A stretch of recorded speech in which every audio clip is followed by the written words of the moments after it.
먼 고향 땅 메소포타미아에 살고 있었던 리브가와 결혼을 했지만 자녀가 없었습니다. 40세면 이런 나이도 아닌데 금방 후손이 태어나서 아브라함의 가격이 이어졌으면 좋겠는데 5년이 가도 10년이 가도 15년이 가도 자녀가 없어서 그러다가 20년이 돼서 아들을 얻게 되는 것이 이삭의 가정의 자녀 출생입니다. 충실한 아브라함의 조언을 통해서 믿음의 기도로 연결된 가정이었지만 자녀가 없으므로 이삭이 할 수 있는 이러한 기도밖에 없었습니다. 21절에 보면 이삭이 그의 아내가 임신하지 못함으로 그를 위하여 여호와께 간구하며 여호와께서 그의 간구를 들으셨으므로 그 아내 리브가가 임신하였더라. 이렇게 기록되어 있습니다. 하나님께서 이삭의 기도를 들어주신 것이죠. 그래서 큰 기쁨이 가정에 찾아왔습니다. 그런데 그것도 한 아들이 아니고 두 아들, 쌍둥이라는 소식이 더 기쁨을 주었습니다. 그러나 이 두 쌍둥이는 어머니 태에서 서로 다투는 소리가 자꾸 들립니다. 이 기쁨 뒤에 하나의 걱정들이 생긴 거죠. 형제간에 사이좋게 지내야 되는데 저 뱃속에서부터 저렇게 다투고 있으니 앞으로 태어나면 얼마나 싸울까. 부모로서 걱정되지 않을 수가 없었습니다. 그래서 이삭은 다시 기도를 합니다. 22절에 보면 그 아들들이 그의 태 속에서 서로 싸우는지라 그가 이르되 이럴 경우에는 내가 어찌할꼬 하고 가서 여호와께 묻자온대. 이삭은 아들들이 어머니 태에서 싸우는 소리를 듣고 하나님께 기도하고 물었다고 했습니다. 그때 하나님께서 대답을 하십니다. 23절에 보면 여호와께서 그에게 이르시되 두 국민이 내 태중에 있구나. 두 민족이 내 복중에서부터 나누리라. 이 족속이 저 족속보다 강하겠고 큰 자가 어린 자를 숨기리라 하는 것이 하나님의 대답이셨습니다. 이렇게 해서 이 쌍둥이 형제가 출생할 때 동생 야곱은 형의 발목을 잡고 태어납니다. 동생의 이름이 야곱인 것은 발꿈치를 잡았다 그런 뜻에서 왔다고 하잖아요. 이때 이삭이 자녀를 볼 때 그때 나이가 60세였습니다. 20년 결혼 후에 20년 만에 쌍둥이 형제를 얻게 된 것이죠. 사냥을 즐기던 형 에서가 어느 날 시장한 몸으로 귀가를 했을 때 야곱은 집에서 붉은 죽을 주었다. 이것은 우리 말에는 팥죽으로 좀 나오지만 영어에 보면 렌틸 스튜라고 기록되어 있거든요. 학생들 렌틸 하면 잘 모르겠어요. 이게 무슨 이게 렌저콩이라 되어 있는데 혹시 아나요? 설명할 수 있나요? 렌틸 하면 잘 몰라요. 예, 그래서 어떻든 우리 번역에 보면 붉은색이 나는 레드 스튜, 렌틸 스튜라고 이렇게 되어 있거든요. 근데 이제 그것이 굉장히 입맛을 돋구었어요. 이 에서가 거의 지금 시장에서 지금의 동생이 막 있는 아주 걸쭉한 죽을 쓰고 또 옆에는 먹음직한 빵까지 있으니 눈이 돌아갈 수밖에 없었죠. 그래서 이 에서가 동생을 보고 내가 배고파 죽을 지경인데 나에게 좀 먹을 것을 달라, 죽을 좀 달라 하겠습니다. 그때 야곱은 이렇게 답하죠. 32절에 보면 에서가 있는데 내가 죽게 되었으니 보잖아요. 이제 동생이 그러면 장자를 나에게 달라라고 했죠. 그때 에서가 하는 말입니다. 에서가 이르되 내가 죽게 되었으니 이 장자와 명분이 내게 무엇이 유익하리요 하고 쉽게 포기를 합니다. 그리고 팥죽을 속히 달라고 어린아이처럼 조릅니다. 33절에 보면 야곱이 다시 이르되 오늘 내게 맹세하라. 에서가 맹세하고 장자와 명분을 야곱에게 판지라 이렇게 되어 있습니다. 이것은 그리고 설명하기를 에서가 장자와 명분을 가볍게 여김이었더라. 이게 쉽게 에서가 장자를 넘겨준 것은 장자와 그 어린이를 아주 가볍게 별 의미 없게 생각을 했다는 것이죠. 그래서 에서는 실컷 배부르게 떡도 먹고 팥죽도 죽도 먹고 아주 기분 좋게 일어나서 나갔습니다. 에서에게 제공된 한 그릇의 붉은 죽과 몇 덩이의 빵이 에서의 장자권을 빼앗아 간 것입니다. 야곱이 이렇게 해서 얻은 그 장자권은 어떤 의미가 있을까? 이제 오늘 잠시 이 장자권에 대해서 한번 생각을 해볼 필요가 있을 것 같아요. 장자라는 것은 우리는 흔히 장손이라고 쓰죠. 장손이다. 이 한 가족의 장손이라는 의미는 단순히 맏아들이라는 그 의미 이상이잖아요. 한국의 풍속을 볼 때 일반적으로 여러 남매 중에서 맏아들이 부모님을 모십니다. 맏아들은 집안의 대를 이어나가는 그런 의미가 있잖아요. 그래서 부모가 살던 집은 대개 맏아들 차지가 됩니다. 그래서 맏아들이 부모님을 모시면서 대를 이어는 그 집을 지켜나가는 이스라엘 백성들에게는 이 장자는 그 정도 이상입니다. 즉 하나님께서 약속하신 아브라함과 이삭의 야곱이 이어진 그 축복의 통로로 생각을 한 것이거든요. 그래서 이 가문을 이어가는 영광스러운 위치로 생각을 합니다. 그래서 이 맏아들이 일반적으로 장자권을 가지고 있지만 때로는 맏아들이 자격이 못 될 때는 그것이 다음 아들을 넘어가는 경우도 있습니다. 장자로서 자격이 상실된 경우, 가령 야곱의 12아들 중에 맏아들이 누구죠? 맏아들이 누굽니까? 르우벤이잖아요. 근데 르우벤이 장자권을 이겨받지 못했어요. 우리가 12아들 중에서 이스라엘 하면 주로 누굴 등반이 유다죠. 유다는요 실제로 맏아들이 아닙니다. 르우벤 둘째 아들이 누구예요? 시몬, 셋째 아들이 레위, 넷째 아들이 유다. 넷째 아들 유다에게서 홀이나 유다에게서 왕이나 유다에게서 누가 하죠? 메시아가. 왜 하나님께서 르우벤을 통해서 메시아 가기를 하지 않고 넷째 아들 유다를 통해서 다윗이 편하게 하고 그 왕의 홀이 있게 하고 메시아가 편하게 했는가 하는 것을 보면 장자권이 얼마나 중요한가를 볼 수가 있습니다. 왜 르우벤이 장자권이 있는가니 아버지의 침상을 들었다고 했어요. 그걸 흠을 때문에 결국은 빼앗기게 되고, 다음은 레위 시몬도 그 대를 잊지 못했어요. 왜냐하면 이 레위와 시몬은요 자기 그 여동생 문제 때문에 하몰 족속을 아주 멸절시킨 피로 물들인 그런 흠을 낳게 됩니다. 그래서 결국은 하나님께서는 피로 물들인 레위 시몬을 제외하고 아버지 침상을 더럽힌 르우벤을 제외하고 네 번째 아들 유다에게 장자권을 넘겨주신 것입니다. 이렇게 하나님이 신중하게 그 축복의 통로를 귀하게 보신 것입니다. 이 유다 지파에서 장차 세상을 다스리는 왕들이 태어나게 되고 그 이후에 이 장자권은 뒤에 가서 요셉에게 넘어가거든요. 요셉은 또 저 뒤에 거의 11번째 아들이죠. 요셉의 아들 에브라임에게 또 장자가 이어지게 되는 것을 볼 수가 있습니다. 이렇게 해서 역대기상 5장 1절에 보면 이런 일이 나옵니다. 이스라엘의 맏아들 르우벤의 아들들이다. 그가 맏아들이었으나 그의 아버지의 침상을 더럽혔으므로 그의 장자권이 이스라엘의 아들 요셉의 아들들에게 주어졌다. 이런 기록이 나옵니다. 이걸 보면 이 장자권이 매우 소중함을 볼 수가 있습니다. 이런 성경의 말씀을 종합할 때 장자권은 믿음의 세계를 이어가는 풍성한 축복의 길, 하나님의 은총이 많은 가정으로 볼 수가 있습니다. 오늘 성도들의 가정에도 이 장자의 축복은 매우 중요합니다. 우리 그리스도인들은 이런 육체적인 맏아들 그 의미가 아니라 영적인 하나님의 믿음의 대를 이어가게 하는 그런 의미가 있기 때문에 매우 중요한 것을 볼 수 있죠.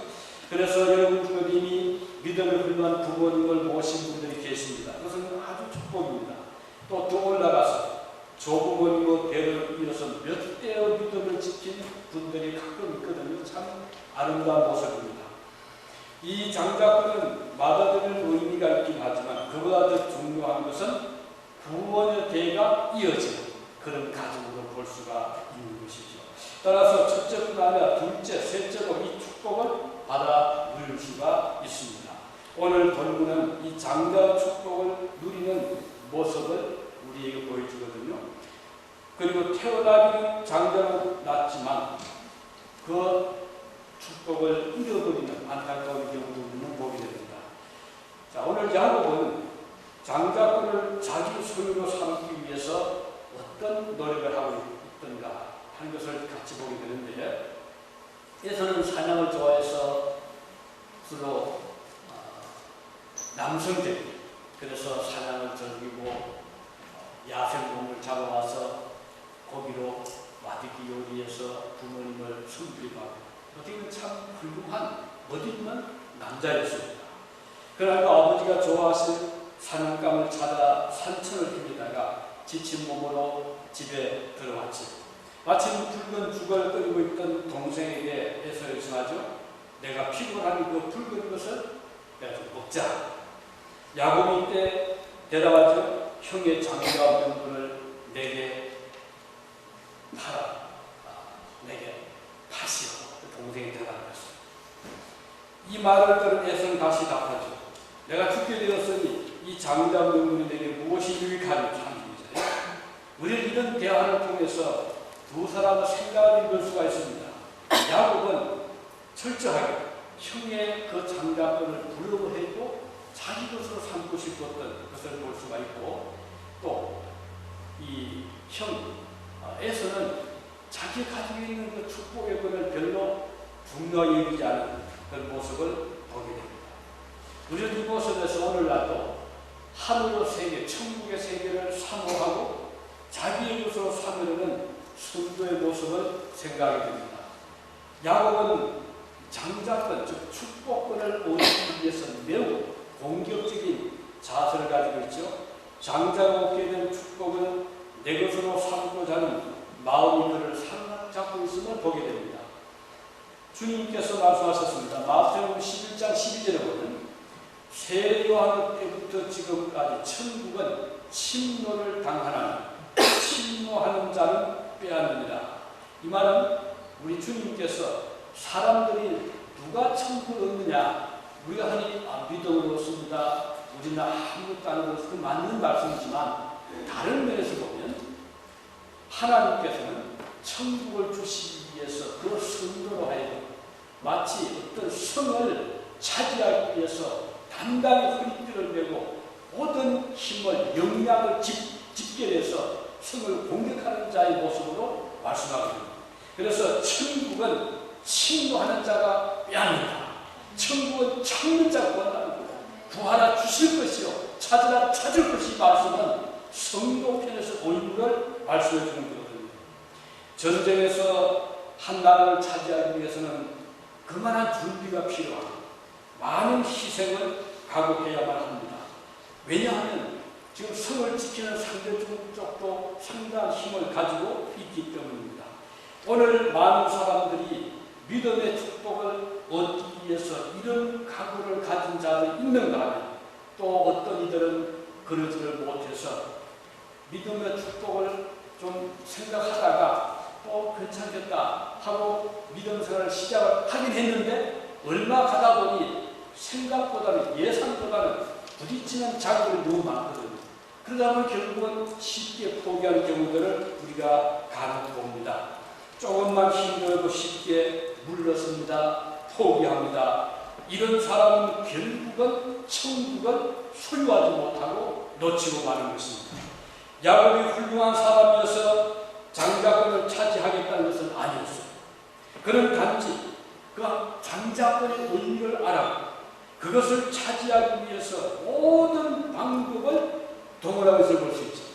만일 성도가 하늘의 축복의 의미를 바로한다면, 그리고 그것을 얻기 위해서 지불되는 희생이 크다 하더라도 바로 장자권의 의미를 알게 되면, 축복을 알게 되면 이것을 잡기 위해서 어떤 노력을 경주하게 될 것입니다.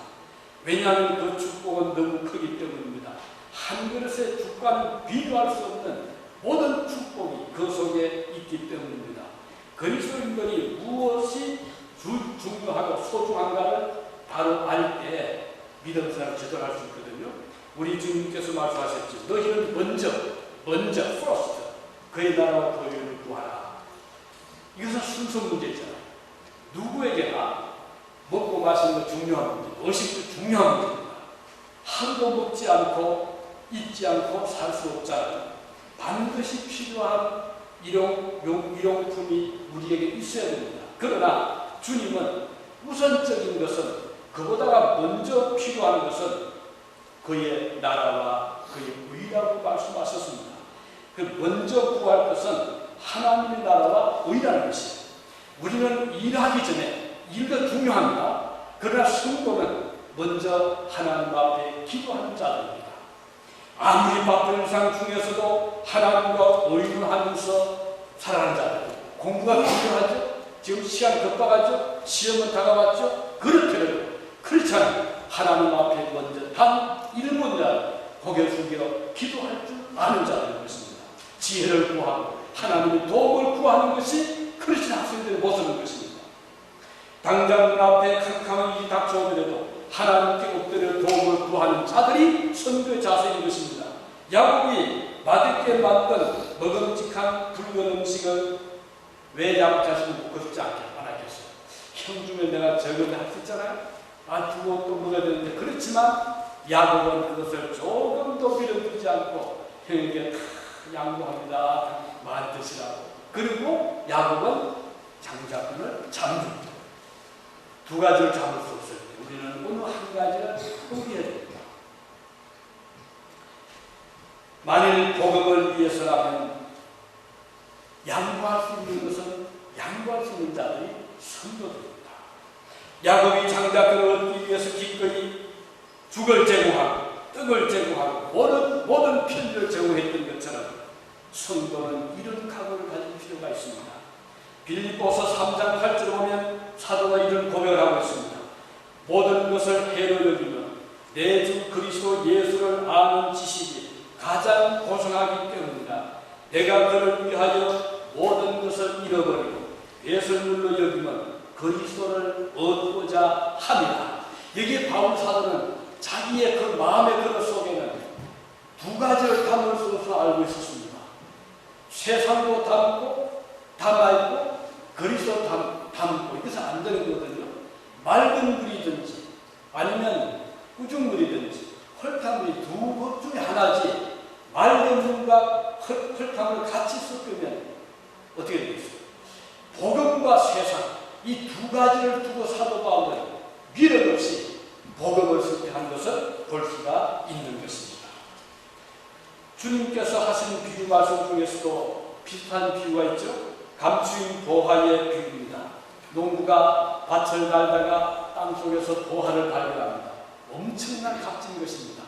그래서 그는 그 밭 주인을 찾아가서 주인님 제가 밭을 사겠습니다. 주인은 그 밭 외에도 많은 밭이 있습니다. 그 있으나 많아. 그래서 쉽게 팔았습니다. 왜? 주인은 밭에 감추인 보화의 가치를 몰랐기 때문입니다. 이 농부는 그 가치를 알았기 때문에 비록 가난하고 가진 것이 없었지만 자기의 집도 팔고 세간도 팔면서 그 밭을 소유하고자 했던 것이죠. 바로 이것이 복음의 성격입니다. 우리가 능력이 많아서 우리가 힘이 좋아서 또는 여유가 있어서 이렇게 주일날 단장하고 교회 나오는 건 아니잖아요. 우리가 할 일이 없어서 여기 앉은 것은 다 바쁜 분들입니다. 오늘 하루가 다 소중합니다. 더구나 인민사회 하루는 매우 소중합니다. 하지만 더 소중한 것은 복음이기 때문에 주님의 은혜이기 때문에 오늘 이 시간을 조금 더 아까워하지 않고 이렇게 달려나와서 하나님을 섬기는 것입니다. 바로 야곱이 그것을 알았던 것입니다. 에서는 어떻게 했습니까?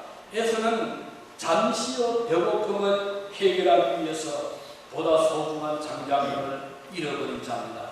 에서의 눈에 보이는 것은 배고픔을 해결해주는 맛있는 음식이었어요. 지금 죽을 지경인데 장자권이 무슨 도움이 나에게 필요하냐 이런 생각을 그는 가졌습니다. 일시적인 육신적인 유익을 위해서 영원한 축복을 던져버리는 어리석은 편을 그는 선택을 했습니다. 그 후에 세월이 지났을 때 비로소에서는 자기의 결심, 자기의 판단, 자기의 생각이 얼마나 잘못되었던가를 나중에 그는 통곡했다고 했습니다. 세월이 지나고 보니 그게 아니었잖아요.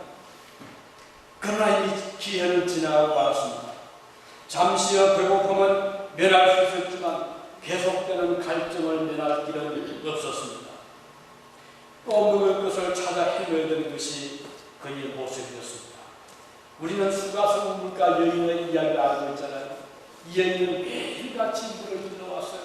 어느 날 주님께서 우물가에서 여인을 보고 여인이여 나에게 물을 좀 달라. 이 여인이 이상하게 생각하면서도 물을 줍니다. 그런데 어떻게 당신은 유대인 남자인데 사마리아 여자인 나에게 물을 달라고 합니까? 이런 이제 대화가 이어지면서 예수께서 생수를 말씀하셨어요. 네가 빚는 이 물은 매일매일 마시고 또 목마르지만 내가 주는 이 물을 마시면 영원히 배 속에서 목마르지 않는 생수가 되리라. 여기에서 복음과 이 세상의 이 비교를 잘 하고 있거든요. 주님이 주시는 복음은 하나님의 은혜는 또 주의 말씀은 생명의 양식은 우리에게 영원히 목마르지 않는 생명의 근원이 됩니다. 그러나 세상이 주는 어떤 즐거움도 어떤 배움도 순간적에서 불가능한 것을 주님은 보여주고 있는 것입니다. 에스가 요청에서 장자권을 주고 산 팥죽은 잠시 허기를 면해준 것에 불과했습니다. 그래서 그는 그 후에 잠시 배는 걸었지만 어떻게 또 나가서 사냥을 하고 또 배고파 평생 그렇게 살아갈 수밖에 없었습니다. 히브리서 11장에 보면 믿음으로 살았던 훌륭한 분들의 면면을 소개하고 있습니다. 이들의 한결같은 공통점은 믿음을 얻고 지키기 위해서 이 세상 어떤 특권이나 축복을 기꺼이 희생했다는 것입니다. 가령 아브라함의 독자 이삭을 바치고 있을 때 망설이지 아니하고 기꺼이 드릴 수 있었던 것은 부활의 소망이 얼마나 큰가를 알았기 때문입니다. 모세가 에집트의 왕자의 권리, 권세, 부귀, 영화보다도 하나님의 백성과 함께 고난받는 길을 선택할 수 있었던 것은 애국의 세계에 비교할 수 없는 하늘의 더 나은 세계를 바라볼 수가 있었기 때문입니다. 이사야 선지자가 자기 몸이 톱에 잘림을 당하면서도 믿음을 지키는 것도 그는 더 나은 하늘의 본향을 바라볼 수가 있었기 때문입니다. 오늘도 우리가 이런 눈을 가지고 세상을 바라본다면 에서의 어리석음을 반복하지 않게 될 것입니다. 잠시의 배고픔 때문에 장자권을 쉽게 포기하지 않을 것입니다. 오늘 우리 앞에는 선택해야 될 경우들이 끊임없이 찾아오고 있습니다. 매일같이 순간순간 선택을 해야 되는, 생각을 선택하고 행동을 액션을 선택해야 될 때가 많이 있습니다. 그때마다 애써 생각을 가질 수도 있고 야곱의 마음을 가질 수도 있습니다. 선악의 판단이 아니라 그래서 가치관의 판단을 볼 수가 있습니다. 무엇을 더 소중히 있는가? 내 인생을 바치고서도 후회하지 않는 가치를 위해 달려갈 수 있다면 그는 행복한 사람인 것입니다. 당장 급하다고 앞을 바라보지 못하고 현실의 삶에 급급하다 보면 자칫 소중한 것을 송두리째 잊어버릴 수가 있는 것입니다. 눈에 보이고 내 손에 들어오는 어떤 물질보다도 더 소중한 것들이 이 세상에는 수없이 많이 있습니다. 친구를 위한 우정, 눈에 보이지 않죠. 소중한 것이잖아요. 형제간의 우애, 부모를 소중히 여기는 마음이 훨씬 더 얼마의 물질보다 가치 있을 때가 수없이 많잖아요. 우리는 약간의 자기 이익을 위해서 쉽게 덕을 돌리고 배신하는 자들을 종종 봅니다. 유다를 보십시오. 그는 평소에 재화의 가치를 알고 있었습니다. 그는 회계를 맡고 있으면서 돈을 주면 다 돌잖아요. 고기도 사고 빵도 사고 포도주도 사고, 야, 돈 좋구나. 이 회계를 맡던 유다는 그것을 알고 있었어요. 어느 날 유대의 지도층이 그를 조용히 불렀습니다. 아마 어두운 밤이었겠죠. 그리고는 유다 선생님, 저희가 오늘 30냥을 드리겠습니다. 어느 30냥은 엄청난 돈입니다. 아마 요즘 같은 몇 억이 될지도 모릅니다. 큰 돈이었어요. 마치 로또 당선되는 큰 돈을 제시합니다. 아무 무슨 그동안 받으라는 그런 일 한 것도 없는데 그의 눈이 얼마나 밝게 빛났겠습니까? 평생 손에 쥐어 보지 못한 거금을 받은 그날 유다는 물질의 눈이 어두워지게 되는 것입니다. 그리고 기회가 주어졌을 때 간단했어요. 자기 스스로만 넘겨주고 그러면 자기는 못 닦고 그래서 넘겨주되 아주 스무스 자연스럽게 주님이 기도하는 동산에 찾아가서 선생님 하고서 간단한 흑음하면 그것을 보고 있던 노바 분들이 딱 잡으면 됩니다. 그리고 자기 사라진 거 그러면 30냥 돈이 들어옵니다. 얼마나 이 아주 매력적인 어트랙티브한 그런 이 딜이야. 유다는 그 순간 판단을 하는 것입니다. 스승에 대한 그 소중함을 잃어버렸잖아요. 동료에 대한 그런 어떤 신의도 잃어버렸죠. 또 양심을 짓밟았습니다. 친구를 버렸습니다. 결국은 어떻게 됐습니까? 어느 30냥은 잠깐 손에 쥐었을 얼마 못 가서 그 얼마도 성전에 던져버리고 자기의 목숨까지 잃어버리고 얼마나 그 순간의 판단의 잘못으로 불행스러운 삶을 마감한 것을 잘 보여주고 있습니다. 그가 목숨보다 사랑했던 제하 손을 놓지 못했습니다. 동료들과 덩이지 모든 것을 잃어버린 모습을 우리가 보자. 오늘 우리들도 어리석은 판단 때문에 소중한 것을 잃어버린 경우들이 너무나 많이 있습니다. 끔찍한 범죄들이 왜 일어납니까? 순간적인 판단이 잘못이잖아요. 어제 아마 설교하셨죠? 콜로라도주 그 덴버에 가까운 오로라 하는 곳에서 극장에서 이 상 영화 요즘 나오는 배트맨 그런 그 일종의 시리즈 영화를 보던 관중을 하면서 젊은 청년이 연막탄을 터뜨린 다음에 무차별 총격을 했잖아요. 71명이 다치고 12명이 오늘 현재까지 12명이 죽었는데 어린 6살부터 20대, 20대 젊은이들이 그 한 사람이 미친 광난지 때문에 소중한 가정의 아들, 소중한 가정의 딸, 소중한 식구들을 다 잃고 나갔습니다. 이 청이 도대체 누군가? 그래서 이제 이 수사국에서 쭉 조사해보니 놀랍게 이 청년은 24세로 의과 대학은 박사학위 학생이었어요. 머리가 뛰어난 학생이었어요. 16세 때 그 어떤 조그만 그 서클에서 발표하는데 굉장히 잘하고 아주 묘수한 평범한 가정에 사랑받는 한 집의 아이였어요. 부모가 또 좋은 가정, 어머니가 간호사, 훌륭한 가정에 훌륭한 아들이 이런 정신 나간 판단을 하는 거예요. 왜? 이 청년에게 있어서는 목숨의 중요성을 몰랐던 거예요. 만일 청년이 자기가 하나님 형상을 지어봐 하나님의 아들이에요.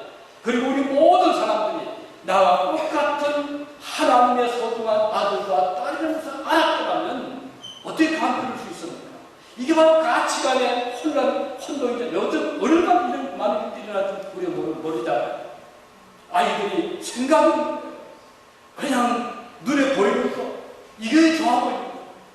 이 세상은 그렇지 않습니다. 눈에 보인다고 다 좋은 것이 아니에요. 보이지 않는 얼마나 소중한 것들이 하나님 보이지 않지만 얼마나 위대한 분. 우리의 눈에 보이는 하나님의 창조 세계 이것만 보고 자연의 세계만 보고 그리고 참 훌륭하다. 우리 그렇게 보지 않잖아요. 이 세상을 만드신 보이지 않는 하나님의 위대함을 알아야 되는 것입니다. 그리고 역사의 진행을 보면서 보이지 않는 하나님의 역사를 인도하시는 길을 볼 수 있어야 되는 것입니다. 오늘의 삶이 다가 아니라 죽은 후에 오는 영원한 메시지를 알아야 되는 것입니다. 하나님의 심판을 알아야 되는 것입니다. 이것이 바로 가치관의 바른 건전한 정립이요 확립이잖아. 그런데 그 순간 막 총결가할 때 놀랍게도 많은 그 전놈들이 자기는 죽으면서 옆에 있는 친구를 보호하기 위해서 막 보호를 해가서, 그래서 그 친구 때문에 사는 사람도 말씀드렸어요. 보세요. 한 사람은 사는 목숨을 빼앗아 또 한 사람은 자기는 죽더라도 친구를 살리기 위해서 몸을 감싸주는 이런 모습을 보면